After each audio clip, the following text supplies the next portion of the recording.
Welcome to Scoreography, a podcast about the greatest sport on ice, figure skating. I'm Wendy Buskey. And I'm Adrian Buskey, and we're doing sort of a mid-season catch-up. We're recording this in the week after the Grand Prix Final and the Junior Grand Prix Final. And obviously, that's the big midpoint event of the figure skating season.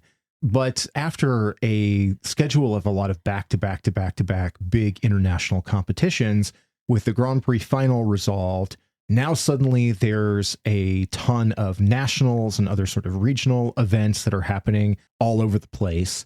And also a lot of just sort of general skating news happening. Instead of one of our normal episodes where we do a real big deep dive analyzing, the individual skates and performances, this is a little bit more of a broader overview of just the things that have been going on the last couple of weeks outside of Grand Prix. And also, we'll talk a little bit about the Junior Grand Prix as well, because we didn't really touch on that in the previous episode. It's a state of the union of figure skating. It kind of feels that way. What's funny is as we were preparing for this episode, going through it, we're like, well, how much are we really going to have to talk about? And then you go through the list and it's like, oh my God, it's so much going on all at once right after the big midpoint event of the season.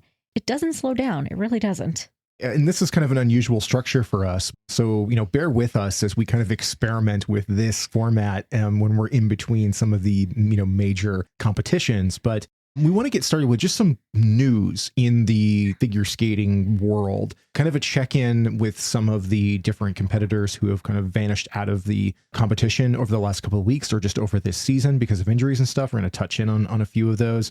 And just some of the other highlights before we dig into some of the other national quite a few and regional nationals, that are going on right now. So I guess, especially since she is a favorite of yours, we should start with poor Niina Petrakina. Yeah, Niina Petrakina from Estonia is a skater that I really enjoy. And we found out just in this last week that she fractured her leg and is out of competition for a while for healing. So she's definitely out of her nationals and out of Europeans. What that means for the end of the season, I mean, a broken leg in figure skating is a pretty debilitating injury. So that is an awful thing to hear, and we wish her the best. I don't know a lot more about it other than, just that it was a fracture, but injuries are extremely common in this sport, and a lot of times people have to skate through them, and we'll talk a little bit about some people who've had to do that. But something like this just takes you off the ice. There's just not a lot you can do about it. Exactly. And similarly, Riku, Miura, and Ryuichi Kihara, our reigning Japanese world champions, are continuing to stay out of competition and not going to be going to Japanese nationals due to Ryu's injury that he's been dealing with since the beginning of the season. So that's hugely disappointing to the pair's discipline, to us as fans of theirs, huge fans of theirs. And I am sure that it's incredibly difficult for them after having had such momentum last year, winning their first world title, to have a season where it's really questionable as to if we're going to see them again this year. Yeah, and this is brutal. I mean, if any of you that were listening with us last season, you would have heard us gush over Riku and Ryuichi's programs. We absolutely loved them last year. They were phenomenal. They bring a emotive level to pair skating that I feel like sometimes is missing a little bit in pairs. They're just such lyrical, beautiful skaters. In the early season in Challengers, we saw them. And even then, things looked a little bit rough. But yeah, we've missed them entirely on the Grand Prix. And yeah, knowing that they're out for the foreseeable future still because of that injury is awful. So again, I feel like a common refrain in some of these is going to be like, we really wish them the best. We hope that they recover well, particularly that Ryu is recovering well. The biggest thing, of course, is just that they are healthy and taking care of themselves. We just hope that what they're doing as far as their training and stuff is built around their long-term longevity and their personal and mental health, not just a rush to get back on the ice. Absolutely.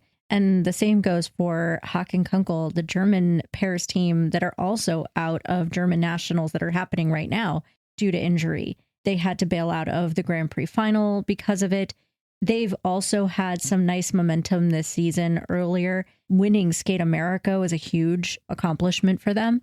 again, I hate starting with the downers, but I mean, these are 3 in a row of competitive skaters that we've really enjoyed, and knowing that their seasons may be over is just a bit heartbreaking. Yeah, that one really sucks. Hocke and Kunkel are a lot of fun. They're a very enjoyable team. They were looking very strong, going into the Grand Prix final.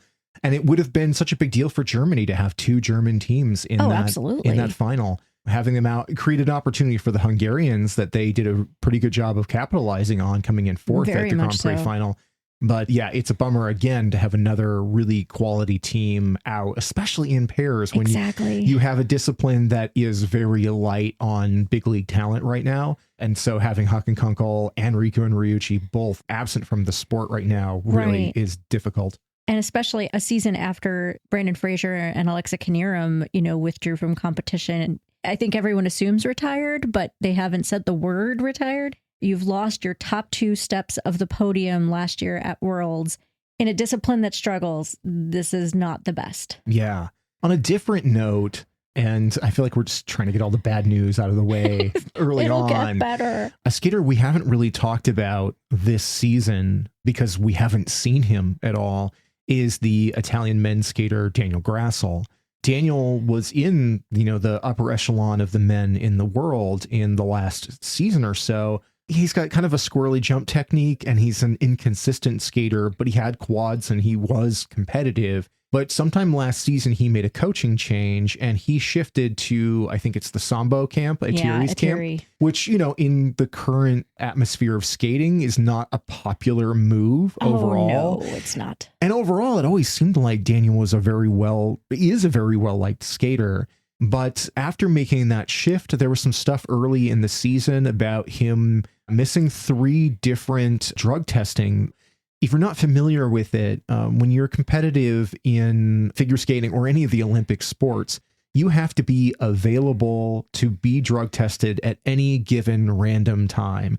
If you haven't read or listened to it, Adam Rappon's book has a really nice breakdown of what it's like for a person to just have to be ready for a random person to show up at their house and say, it's time to drug test you, and then to go stand in the bathroom with you while you pee so that you can get the sample to them. And I love that it's with you. They will have to be there with you. Right. Yes. It is one of those things that you have to accept as an elite international Olympic level competitor, that you just have to be ready for random drug testing. There are allowances for missing something, or, with their scheduling issues or whatever. But Daniel missed 3 of them. And they were sort of talked about at the time, like, it was a miscommunication because, he was training in Russia and wasn't in Italy.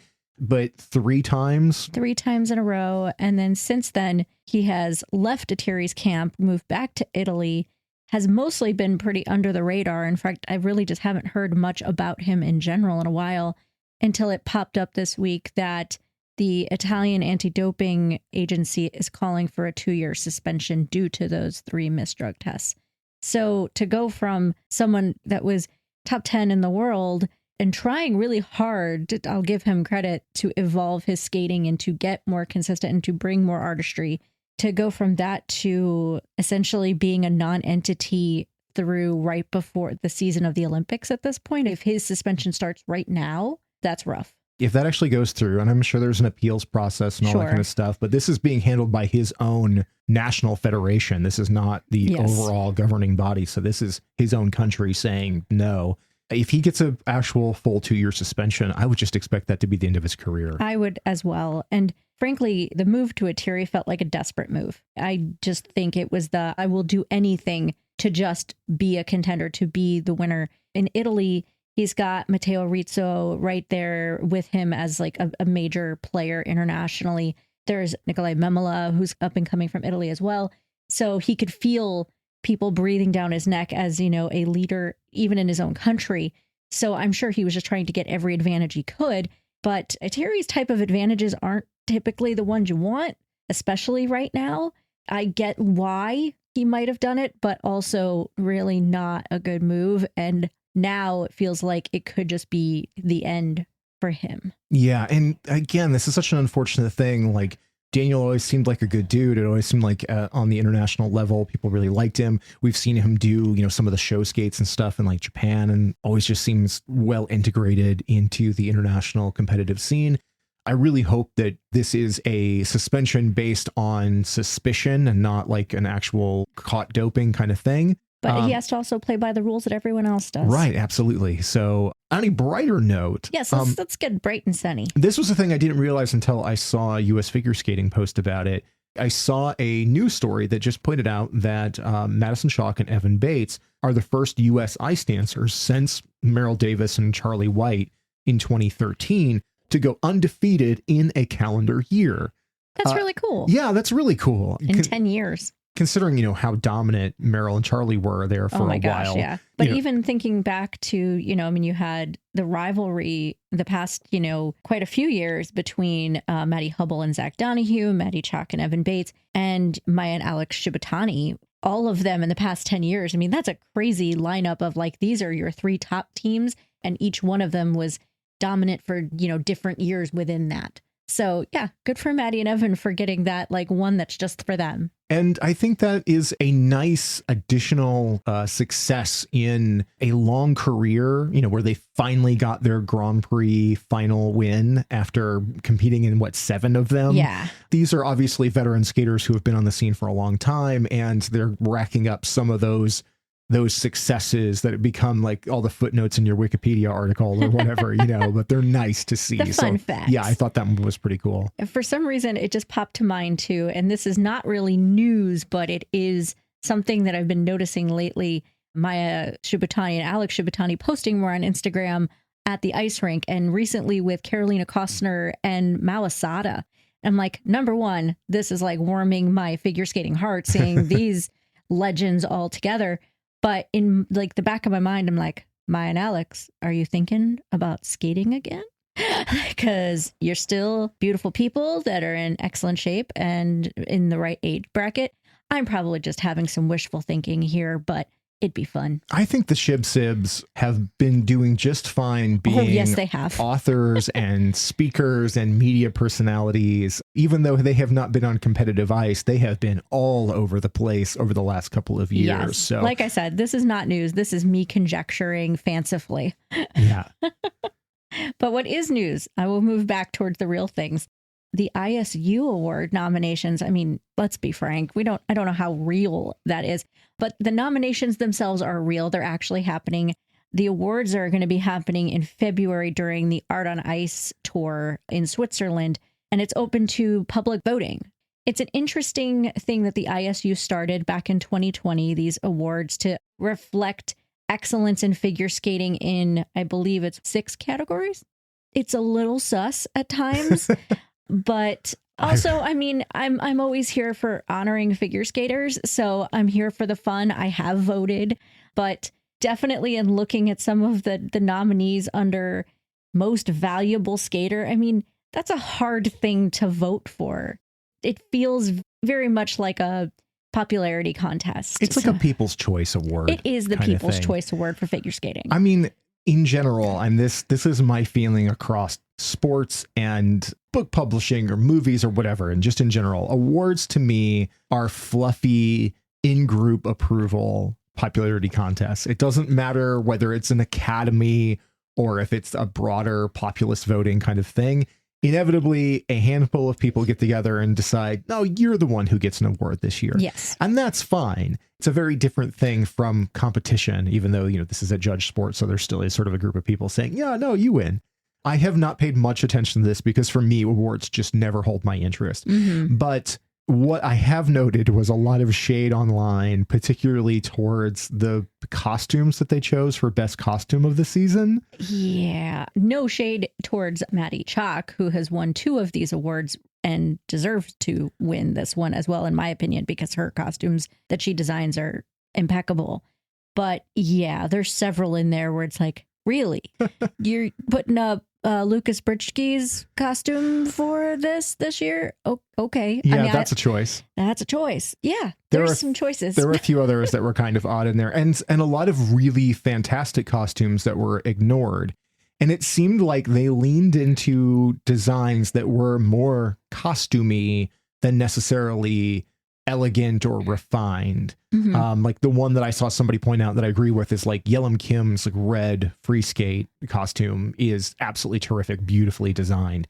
But that's not what they were kind of looking for on this. They had really leaned into some of the ones that are a little bit more character-y. I mean, it is very called unusual. Best Costume. Well, because that's what it's called. It's a skating costume. I know. I'm just kidding. But yes, I get. I'm being semantic. Oh, yes. No, I mean, that does make sense. Yeah.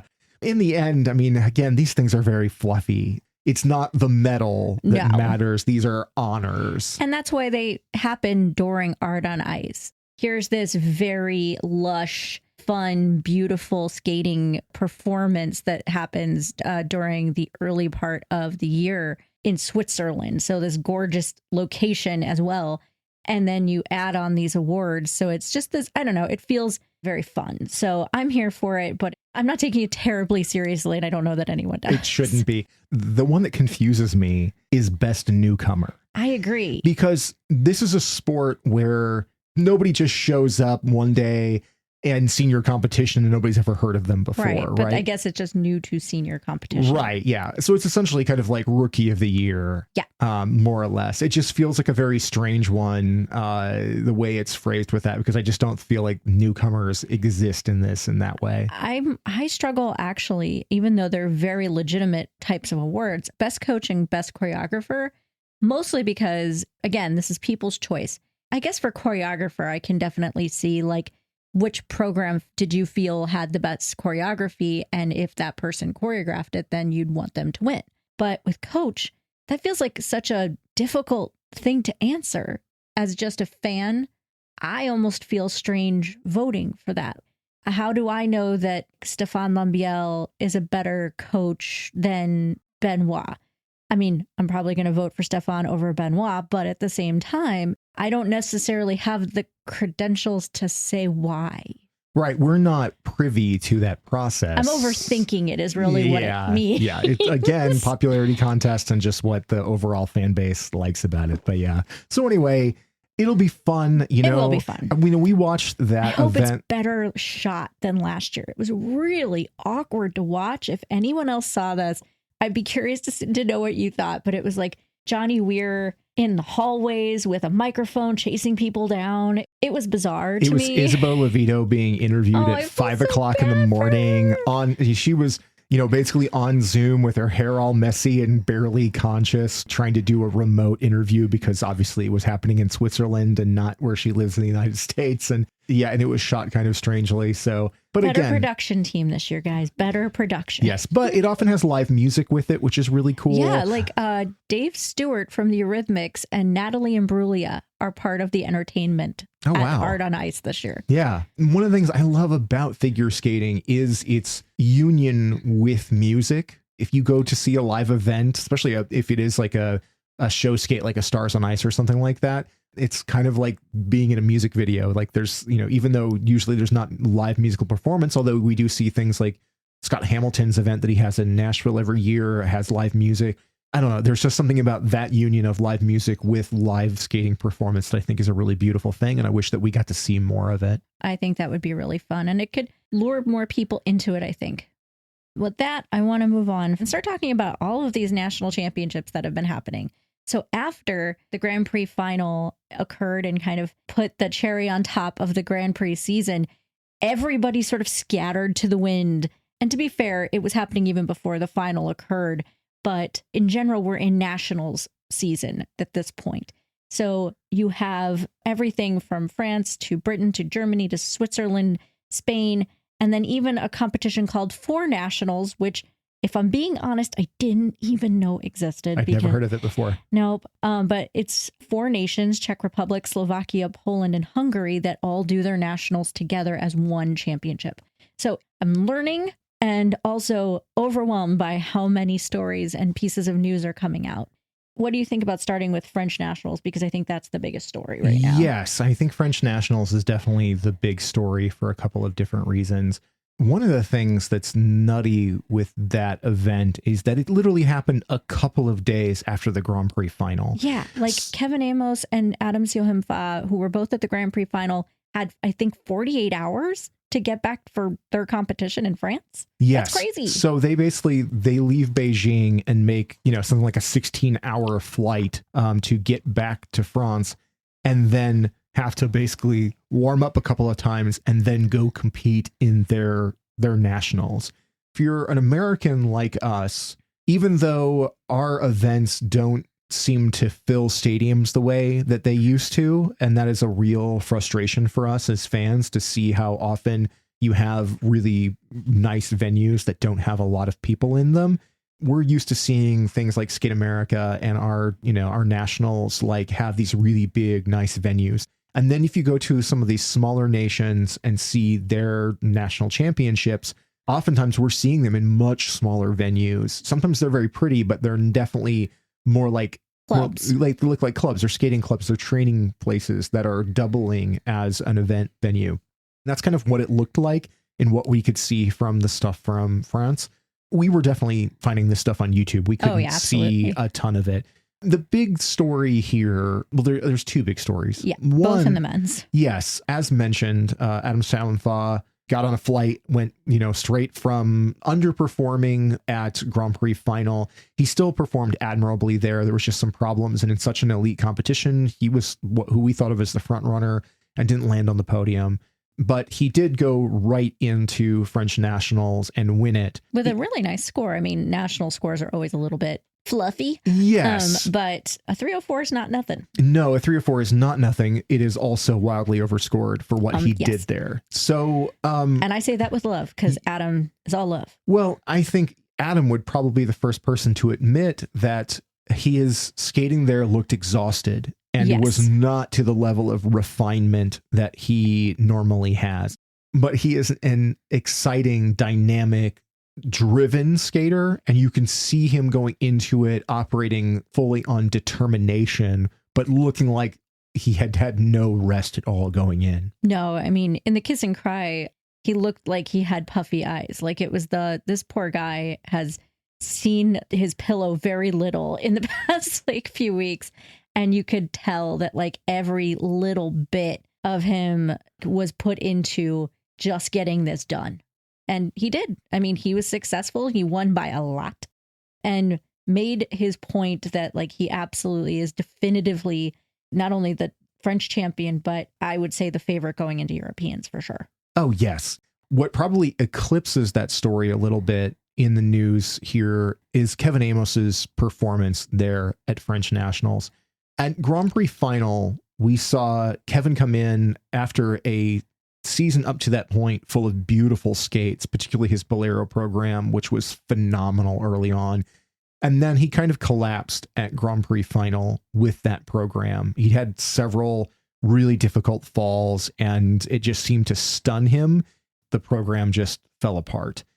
We were hoping that he would go back to French Nationals and pull that back together. He had a brilliant short program. Yeah. We were really, really pleased with that program. But then what happened when he hit the free skate was a disaster. That's putting it mildly. He may have had the roughest skate by a senior level elite competitor that I've ever seen. More than anything, it wasn't just the falls, which he fell 4 times, once on a flying camel. It was the singles, the zero axle where he approached and then just stopped. Everyone, whenever you fall, has to catch up to where they would have been in their choreography and the music. But he just do it in this very slow, sluggish way where he even got a call. I can't quite remember what it's. Yes, he got an interruption in excess deduction, which I had never seen before, which is essentially when you just do nothing in your program for X amount of seconds. And in this case, it's probably something like 5 seconds where you just did some crossovers or something, maybe not even that. Well, I think you made the comment that it looked like a practice session. Yes, it looked like a warm-up. It's like if you watch somebody in warm-up, you'll see them bail out on a move and then just keep going and then pick up the next their thing. Jumps. Right, yeah, exactly. If you were watching this video and you hadn't seen the judges in the background yet, you'd probably been thinking, oh, this is just his warm-up. He's just getting to the next thing and picking back up. And no, this was his nationals that he was doing that. It's so heartbreaking. It was awful to watch. So difficult to watch. And this is a weird thing too. His free skate score was like maybe a point above his short program score. Ooh. I mean, this is disastrous. But he was still awarded 8.5 PCS average for basically the component score. And I cannot fathom how he was even given that high, considering how much of the program had no life or commitment to it at all. That is a reputation score. I mean, we all know that whenever Kevin skates, his performance value is extraordinary. Yes. What he is capable of is extraordinary. This performance did not show that. He had like blips of it where you'd see like a little bit of, I hate calling it the real Kevin Amos showing up, but it felt like you'd have like 15 seconds here, 20 seconds there, where you'd see him really shine. And then he'd just go back to being kind of this withdrawn. He just almost seemed vacant. Like he wasn't even there. He was there in body, but not in mind. Yeah. When he fell on that sit spin, it just looked like a person who had lost track of where they were on the ice in the detachment kind of way. Sometimes you see a person in competition. It's not even so much that they look like they're giving up. It's that they feel like the rest of the world has moved past them at this point and they're just skating in its wake. It felt like a moment of seeing a competitor be like, I don't even know why I'm still out here. After seeing how great Kevin has been this season, that is such a heartbreaking thing to see out there. I mean, he is a beautiful, lyrical, inventive skater. So exciting when he's on. But as is always noted, he's the most emotive, emotional skater in the men's division. But because of that, he's also the most vulnerable for his emotions to overtake him and cause him problems. And at this point, it really feels like the corrections that need to happen are on that emotional, mental level. Absolutely, it is. And it's frankly hard to imagine a comeback quickly from this. You're going to need some time away to get your head straight. At least that's how I would feel. It's a devastating type of program. And I am legitimately worried about him competing the rest of the year. Yeah. It's again worth reinforcing that both he and Adam had no downtime before going into this competition. And both of them had struggled at Grand Prix Final. So not having a chance to reset, recalibrate, retrain, and then go into your nationals didn't set either of them up very well. Adam was just the class of the field, of course, but Kevin should have been easily in the second position. And I think he landed up in like 7th or something like that. It was rough. Well, let's keep going. Right before the Grand Prix Final, which may have cost them maybe the podium, the British Nationals happened, and really the biggest story out of that competition was obviously Fear and Gibson going in as Grand Prix finalists, being one of the top dance teams in the world. And watching their two programs there, they were spot on. They knew what they were doing, and they were generously rewarded for that. Yes. Highly compensated for showing up.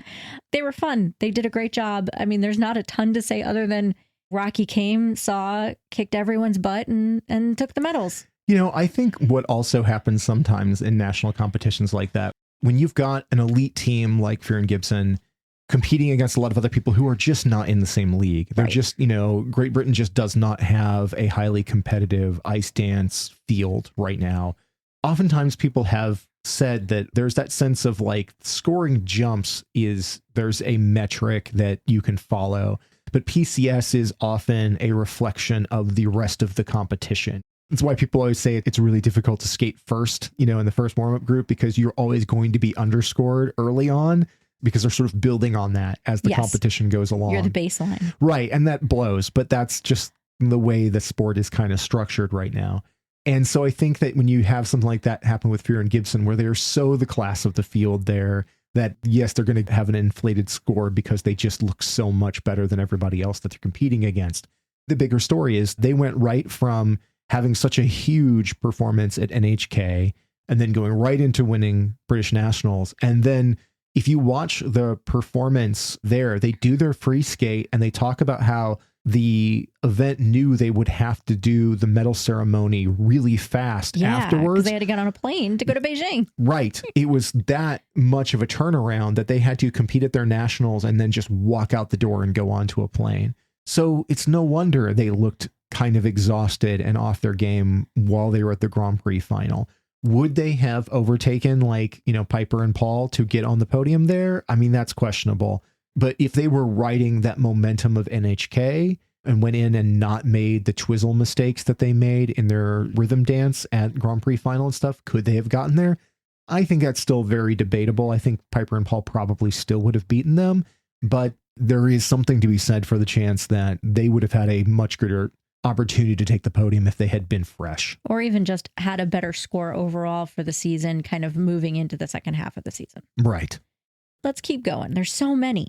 German nationals are happening right now, and the biggest story out of that one is Hasan Valoden, again, coming right off of Grand Prix Final, going directly into their nationals and doing pretty okay, I'd say. And granted, I think you said there's, two other teams? One other team. One other team. Without Hocke and Kunkel, their German nationals were 2 pairs teams. Oh my gosh. And so Hasan Valoden walked in, won by like 80 points, and have continued a streak of wins. It's really nice, but it's got to be really weird as a international competitor, so as a team as new as they are, to have been undefeated on the Grand Prix, win the Grand Prix final against a pretty competitive group overall there, better than we actually kind of thought the Grand Prix would shape up to be in the pairs discipline, and then to go home and take on one other team who is very junior level and mop the floor with them and walk away with the gold, and where your other closest competition is out because of injury.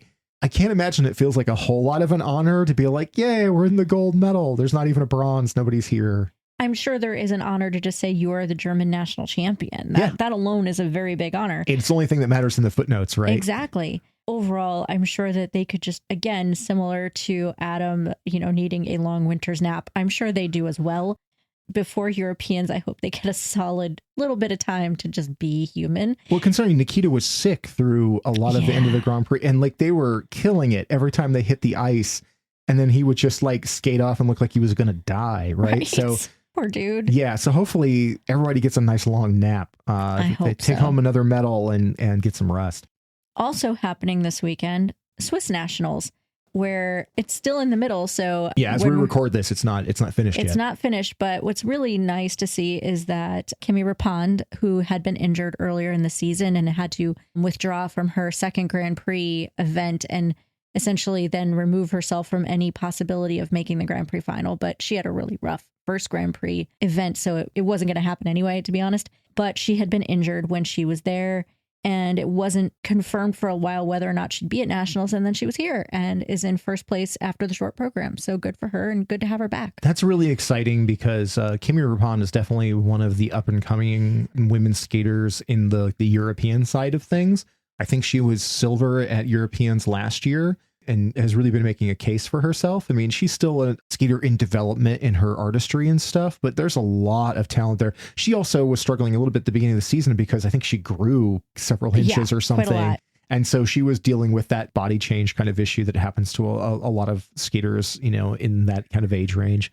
I'm assuming that's going to put her into Europeans. Oh, for sure. And so it'll be great to see her back on the ice. Absolutely. And then also there and in first after the short program, Lucas Britschke, again, apparently having a fantastic short program. I have not watched it yet, but got a 93.09 and by all accounts was looking great. So he's having a really solid season so far. So that's good to hear. Lucas just seems like such a fun guy. His programs are very entertaining. He's got huge personality.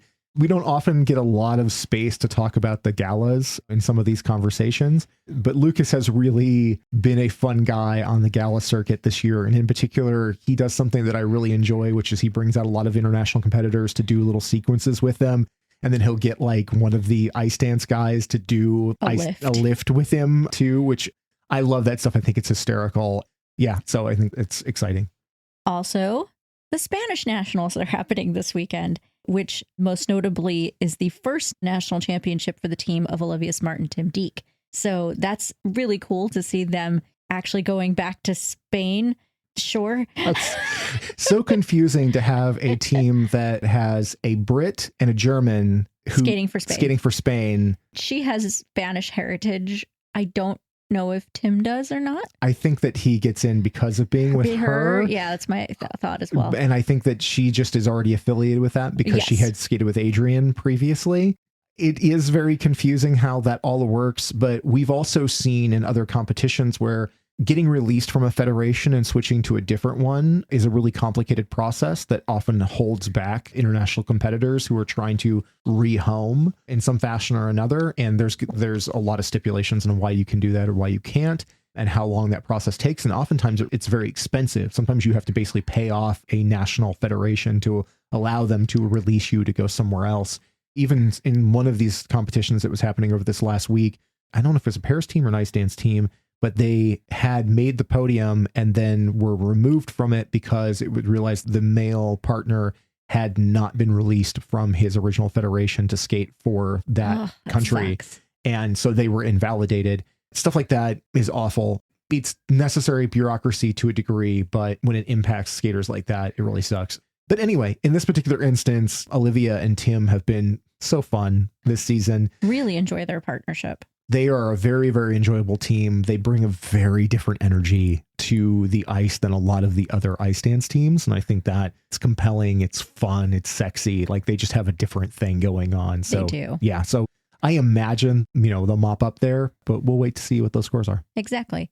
And then the aforementioned 4 nationals that I was not familiar with prior to this weekend, where it's essentially the national championships all in one for Czech Republic, Slovakia, Poland, and Hungary. Most notably, there's a few people to talk about that are doing well throughout the season, like Katarina Korakova winning her 6th national title for Poland, as well as her 6th 4 nationals title overall. Her score wasn't that amazing. I think it was like a 170. Something like that. Yeah.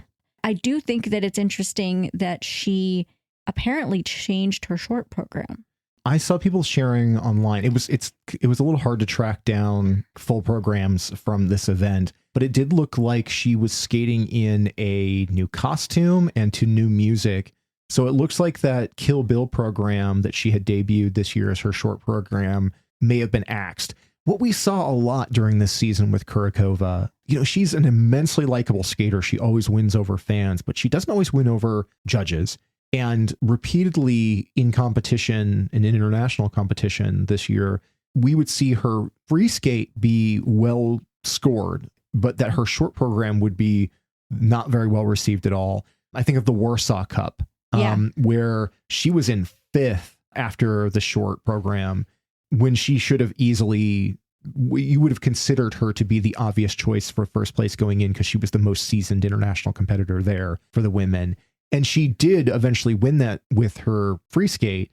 But I think that she'd been going through the whole season saying, everybody's been looking for me to do more serious programs, to do things with a different vibe, not so cutesy and playful like I've done in earlier seasons. And I gave you something different. And then the judges kind of rejected it. So I just wonder if her and Brian Orser went back to the drawing board here and just said, we've got to do something different because this program just isn't working. Yeah, it's kind of what it seems like. In ice dance, you had the sibling team of Katarina Mrazkova and Daniel Mrazek win dance with a 190. They're a great looking team, very young team, but show tons and tons of promise on the world stage. And it was nice to hear and see them continuing that trajectory forward. Ice dance is a deep, deep field right now. So taking steps forward within it is going to take time, especially, we're now in our 2nd season towards the Olympics this quadrennial. Unless a lot of teams retire and nobody decides to come back, Papadakis and Cicerone, you kind of expect that they're not necessarily going to be a podium factor for another 4 years. But just wait, they're coming.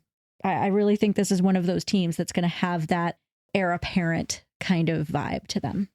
And then also here doing extremely well was straight off of the Grand Prix Final again, Maria Pavlova and Alexei Sviatchenko from Hungary dominating the pairs. So again, I hope they get some nice rest before Europeans, but good for them for coming off of Grand Prix and just coming and doing the job and getting their national title again. Let's step over to something that's a little different because this is not a nationals competition, but this is kind of a unique thing to the South Korean Federation. Korea does this competition that's essentially a ranking event. So this is the event that they have internally in Korea to decide who's going to go to 4 continents. And I'm not certain that it has any impact on their nationals either. But this is something that's essentially compulsory. Like if you want to make it to go to like 4 continents, you have to compete in this event. And so that means that a competitor like a Junwon Cha, who has not had a good season, but is the reigning world silver medalist, you would think that normally the way federations work, they would just take somebody like that and put them into that spot to send them to like, especially since he's injured right now. Right. But that's not the way it worked in Korea. No, he was, for lack of a better word, forced to compete if he wanted to be on the team for 4 continents. That alone is just sort of shocking, honestly, that you would tell an injured competitor, like, if you want to be competitive in a month or 2 at this international competition, you have to be here regardless of the pain you're in. They apparently play very specifically by the book of no one gets the pass. Yeah, there's no gimmies. No. Yeah. I understand that, every country is different culturally, things are different, but it was really difficult to hear that was happening to Junwon, but I will give him full credit. It's the cleanest I've seen him skate that free program to Batman all season. He definitely watered it down to hopefully avoid further injuring himself. But overall, it was a clean skate. It was a really nice skate. He came out and performed really well. You could tell at the end that he was in pain and that he had been fighting through that whole thing just to get through it. But he's on the 4 continents team now. After such a difficult season for Junwon, and then he had to pull out of the Grand Prix after he'd had a really bad first performance, and then, he was injured. I guess he had no shot of making the podium anyway. It's good to see him get a clean skate on that program because that is a good program when it works. Yeah, absolutely. But what I think is troubling in general in looking at the Korean program right now, this is a program just chock full of talent. Some of our favorite skaters are over there in that federation, right? We love Junwon Cha, Yelim Kim, Haein Lee, Young Yu, Chan Kim. You have some really talented skaters who have underperformed in a big way this season. I think your 3 most successful skaters or teams right now, Cheon Kim, who was really strong on the Grand Prix, and juniors, you had Jia Shin, who we'll talk about a little bit here in a moment because we will talk a little bit about Grand Prix junior finals. And then you have our faves, Hannah Lim and Ye Kwan, who skate for Korea, but notably train in Canada, in Montreal. Yeah, at the Ice Dance Academy there. So they're very separate. It feels like this year Korea sort of called everybody home. And I can't say this for certain. This is me just conjecturing, but it seemed like they wanted to bring all of their major competitors back from where they might have been training internationally. It seems like they're, kind of unifying them under some of the coaches there in South Korea, and it is not working. I don't know what it is that they're doing that's caused this to happen, but we're seeing competitor after competitor. Obviously Junwon, we talked about, had lots of troubles this season. Yelim Kim has been consistently in sort of like around like the 7th position in international competition, and at their own ranking competition was like 7th. Yeah. So she stayed sort of consistently low in there. Haein Lee, who last year came on strong at the end of the season, winning 4 continents and being so successful at Worlds and World Team Trophy, here landed in 4th, just like she has the whole season. She got named to the 4 continents team, but she has been right in that 4th off the podium position all season long. I don't know what's going on there. And I feel like I'm not educated enough to know what's going on. And that tells me I need to do some research and kind of learn a little bit more about their program and what's happening there. But I agree. It's been a consistent problem after having such a strong team last year. They faltered here and there at different competitions and such. But if you look at it as a whole with that program, South Korea was on the rise last season in a very big way. And this season, there was not a single competitor from Korea at the Grand Prix Final this season in any discipline.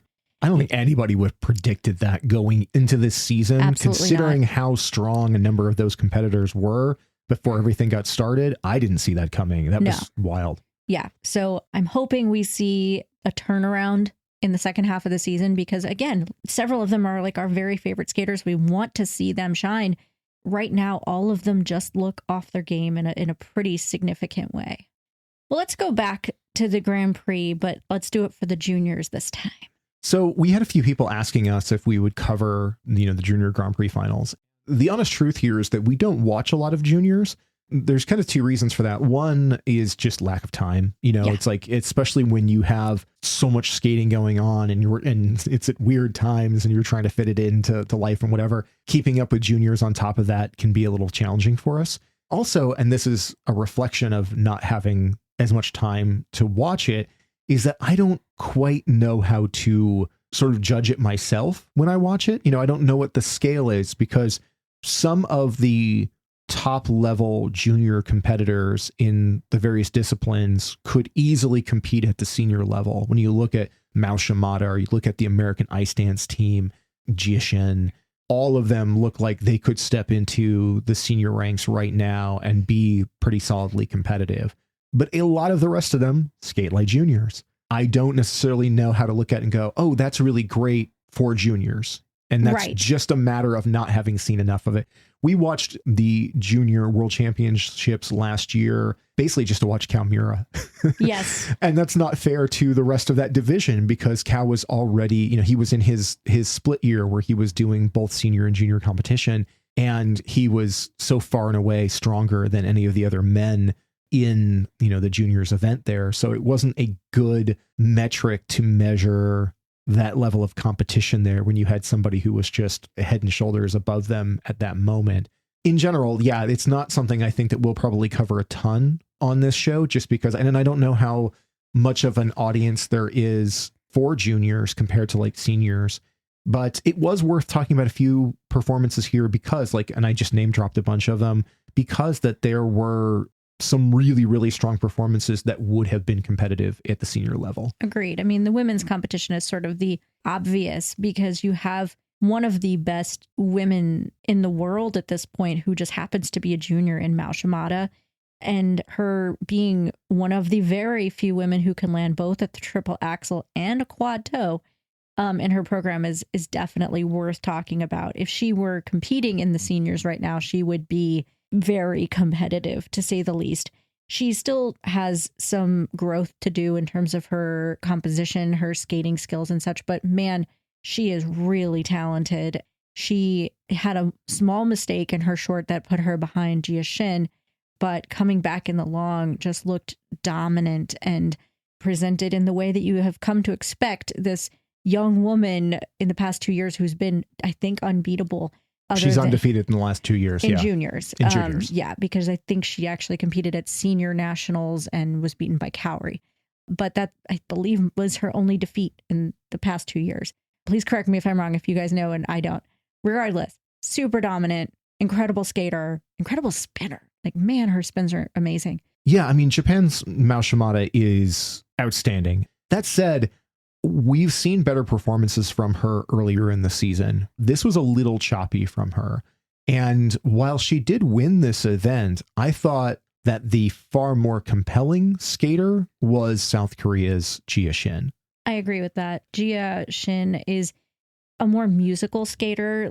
She still skates like a junior to a certain degree, but has amazing jumps, great technique, and just really strong connection to the music already. And you can see why she is breathing down Mao Shimada's neck. And I've read several people online talking about how watching these two skate, the powerful Japanese woman versus the lyrical South Korean woman, very much has like Mao Asada, Yuna Kim vibes. Like, oh, wow. Yeah. And it feels like that could be our next quadrennial going towards the Olympics in 2030. Is that really true? Oh my God. I feel old already. Oh my gosh, yes, that's so far away. So far away. That could be very, very exciting for the sport to have another rivalry like that if these two women continue on the trajectory that they're already on. And the reason why I kind of asterisked earlier that Jiashin was the more compelling to me there is that I would flip-flop that if you watched the Gala.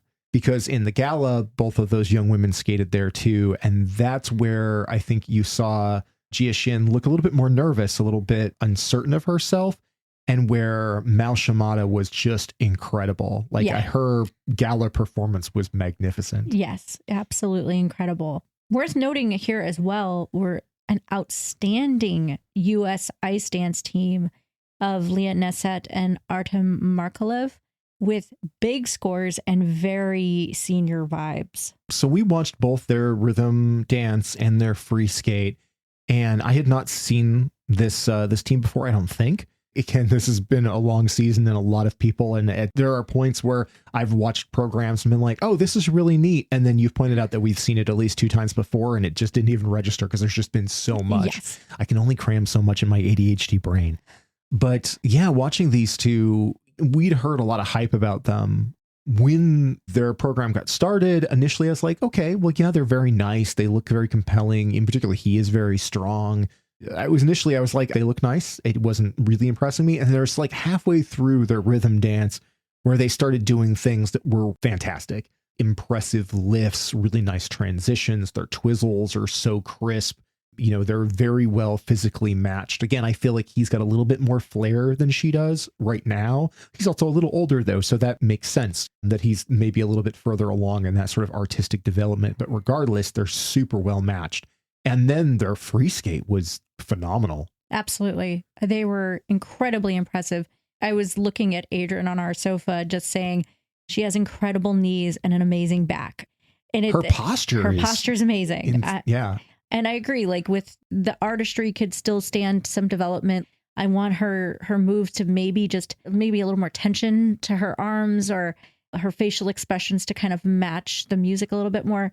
These are tiny nitpicks that really are just adjustments from juniors into seniors, but they could easily be competitive in seniors right now. They just looked beautiful and just a huge, wonderful surprise, honestly, for a team I was not tracking at this point to just see them come on and really show up the way they did. It's exciting. I mean, we already know that the U.S. ice dance program is deep, but seeing them, I'm like, oh my gosh. I look at this juniors team of Neset and Markalev as a danger to a lot of those American teams because they're already this strong. I think they've pretty openly said, you know, we're looking for a world championship and we want to break the world record while we're there in juniors. I don't doubt they can do it. Do we want to move on to the gala? So another comment that we got last time was just asking that we talk more about the galas. And we love the galas. We didn't talk about it at the Grand Prix Final because we didn't actually have a chance to see it before we recorded. So we had not experienced any of that yet. And also when you're at this point in the season, you're getting galas where you're having a lot of repeat performances. Yeah, it's a lot of the same. Yes. And while some of those sames are really great and you're excited to see them again, there are some where you're just like, oh, okay, I have seen the pizza guy and I'm thinking of Hocke and Kunkel. Like, Yeah. And no offense to them. It was fun like the first 5 times, but then I'm like, okay, I don't need to see this again. Or if anyone is skating to Mambo Italiano, I'm just skipping it. Like, I can't do it. I'm sorry. You might be wonderful. This might be the epitome of the best skate to that song. I can't. Yeah. And there's several teams that have been using sort of the same gala for several years too. And so we have seen them over and over again. And sometimes they're always delightful and other things that I just can't sit through for another 5 minutes again. But there were some standout things from the Grand Prix Final gala. Adam Siohimfa. To me, he is everything in the gala. He comes out, skates his formerly known as long program to Star Wars, and absolutely blows me away every time with that program. One of the things that I've really enjoyed from both Adam and Ilya this season is that every gala they do something different. Because, you know, you only have so much time to prepare and put these things together. Most people only have one gala performance, and oftentimes they're resurrecting a shorter long program from a previous season, something that's kind of playing the greatest hits. Adam is using a greatest hits. He's using what was his program from the Olympics from a couple of years ago. The crazy thing is that it's better now. His gala version of it is more powerful, more refined, more artistic, more musical. It's just fantastic. It's so much fun. I absolutely love it. And Ilya actually debuted a new, at least new to me, exhibition, which I thought was super fun and gets to play with all of the acrobatics that are obviously the thing. They're his like fun side of skating passion. It's also fun to see a crowd respond to both of them because they're obviously so popular. And so when they came out and were doing their wild and crazy acrobatics that they both do, you could tell the crowd had the, ooh, Oh, Yeah, and this is the Beijing crowd, which is not as loud as, say, like an American or a Japanese crowd in general. Like they are a little bit more subdued by nature, it seems like, and you were getting those big reactions. I talked to somebody in our YouTube comments about this, and I would reference back for all of our new listeners. That's like 90% of you listening to it right now are fairly new to us in this season. But if you go back to one of our early episodes, we talked about the Stars on Ice, because we got to see Stars on Ice in person in Chicago early this year.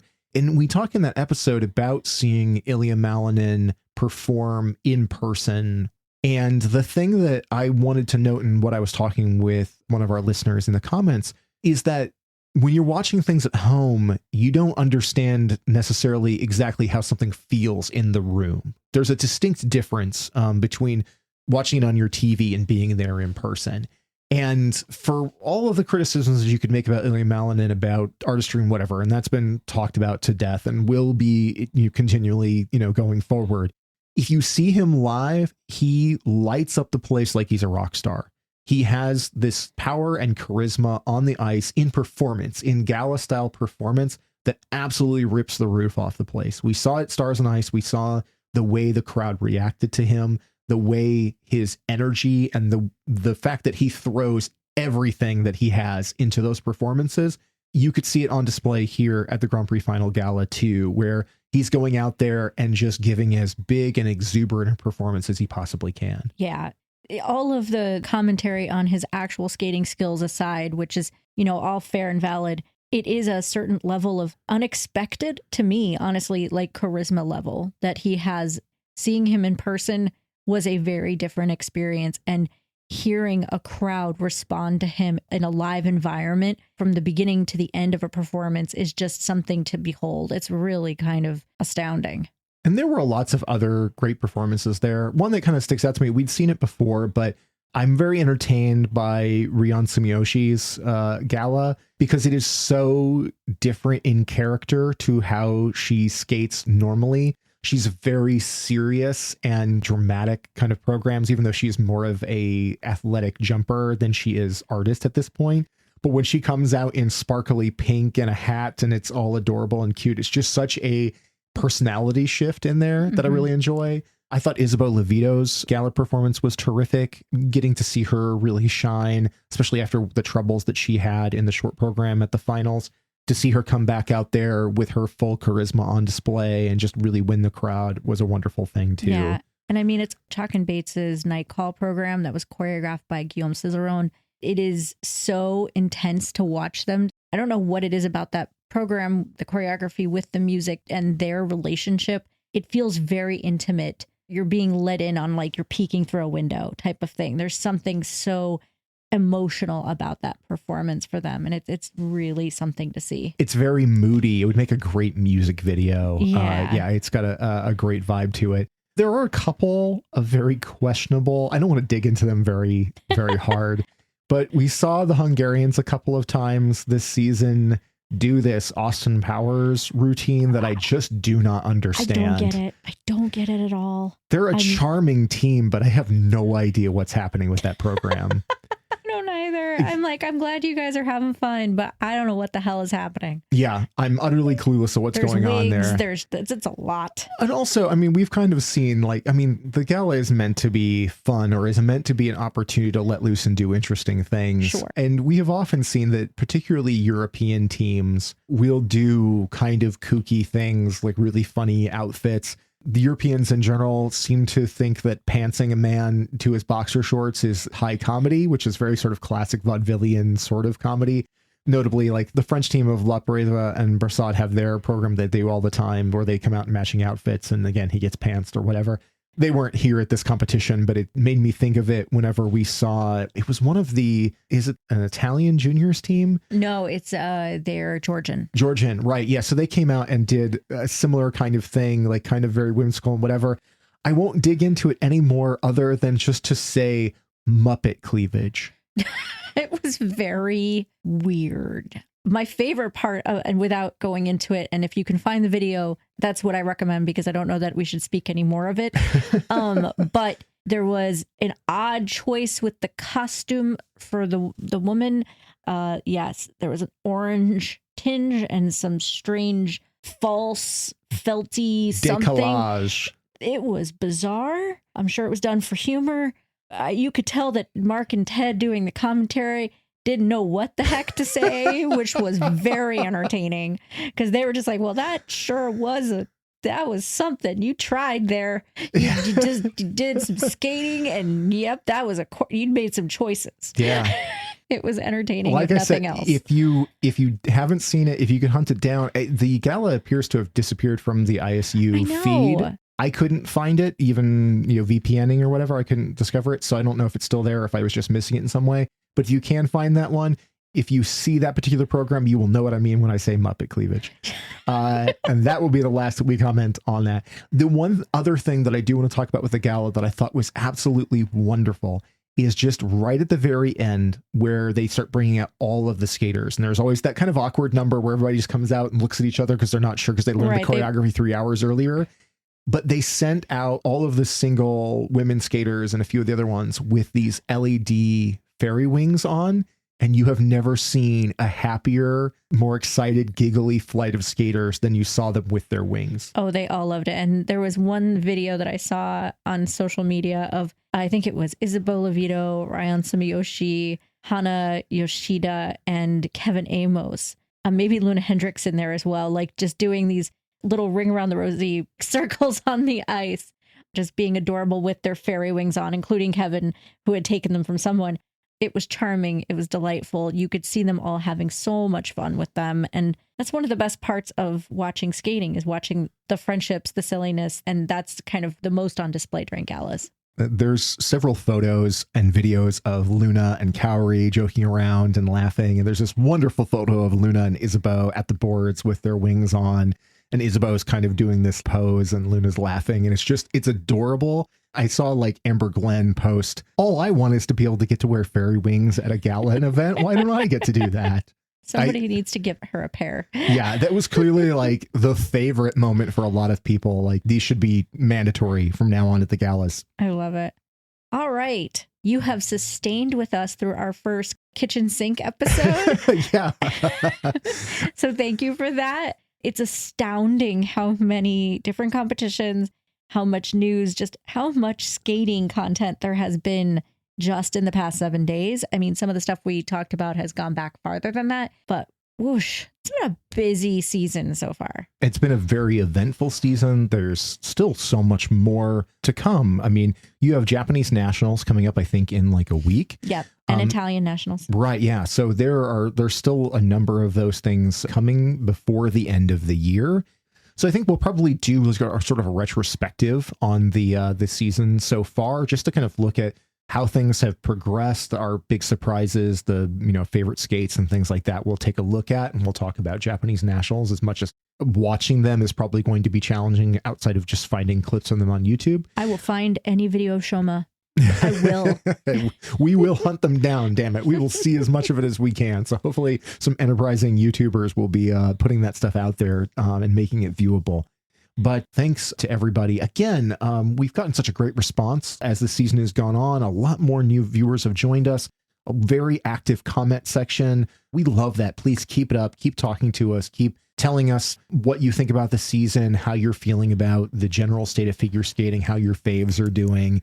Fact check us whenever we've missed something. We always appreciate, because it's such a wild world of sports. Please forgive me for that. Oh my. Oh, that's awful. Probably ages me like way too much by using that phrase. But yes. There is so much with international competition to keep track of and look at all this stuff. So we always appreciate any input on those things. You can follow us on all the social places. We're most active on Instagram, where you can find us at Scoreography. We're also on Threads as at Scoreography. We're still muddling around on Twitter because that's where a lot of you are at, but that's at Scoreography there as well. And on Blue Sky as at scoreography.show. And the website where all of this stuff is at, with all the links to subscribe and all of our blog posts, for the episodes and stuff too, is scoreography.show. And with all of that in mind, for Scoreography, I'm Adrian Buskey. And I'm Wendy Buskey. And we'll talk to you next time. Bye.